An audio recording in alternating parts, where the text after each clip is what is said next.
കുട്ടികളെ ഇന്ന് നമ്മൾ ട്രിക്സിനെ കുറിച്ച് പഠിക്കണേ. കുറച്ച് രണ്ട് ട്രിക്സാണ് പ്രധാനമായിട്ട്.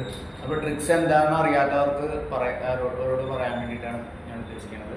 ട്രിക്സ് എന്ന് പറയുന്നത് നമുക്ക് ഈ ടൈപ്പ് കണക്ക് ചെയ്യുമ്പോൾ മാത്രമേ നമുക്ക് ചെയ്യാൻ പറ്റുള്ളൂ എന്നതാണ് ഇതിൻ്റെ പ്രത്യേകത.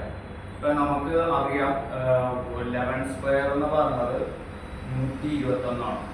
അതേപോലെ തന്നെ 101 ഹോൾ സ്ക്വയർ എന്ന് പറയുന്നത് 10201 ആണ് കേട്ടോ. ഇതിൻ്റെ ഇടയ്ക്ക് ഒരു 0 ഇട്ട് കൊടുത്താൽ കേട്ടോ, ഒരു 0 ഇട്ട് കൊടുത്താൽ. അതേപോലെ തന്നെ 1001 ഹോൾ സ്ക്വയർ എന്ന് പറയുന്നത് 10020001 ആണ് കേട്ടോ. ഇങ്ങനെ നമുക്ക് ഈസി ആയിട്ട് ചെയ്യാൻ പറ്റും. ഇത് ഈ കാര്യത്തിന് മാത്രമേ പറ്റുള്ളൂ. അതുകൊണ്ടാണ് ട്രിക്സ് എന്ന് പറയുന്നത്.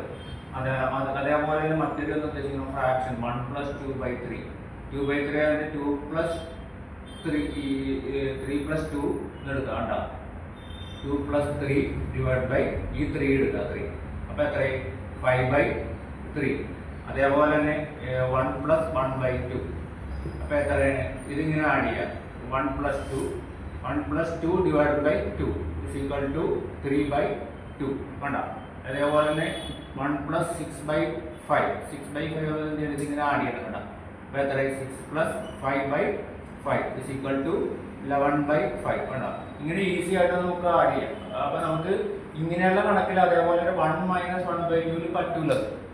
കാരണം എന്താണ്? ഇവിടെ 1 + 1 മാത്രമേ പറ്റുള്ളൂ. അതേപോലെ 2 + 1/2 പറ്റൂല. കാരണം എന്താണ്? ഇവിടെ നമ്മൾ 1+ മാത്രമേ പറ്റുള്ളൂ. അതേപോലെ ഈ പ്രോബ്ലം ആണെങ്കിലും 101 സ്ക്വയറിൽ മാത്രമേ പറ്റുള്ളൂ.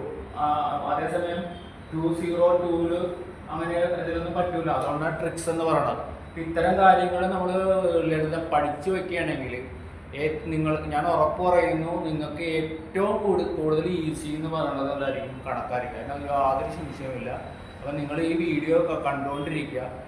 ലളിതമായിട്ടുള്ള കാര്യങ്ങൾ അതിനകത്ത് പറയണത് ഏതൊരു കുട്ടിക്കും സാമാന്യം ചിന്തിക്കാൻ പറ്റുന്ന കുട്ടികൾക്ക് ചെയ്യാവുന്ന കണക്കുകളാണ് ഇവിടെ ചെയ്യുന്നത്. Okay, thank you.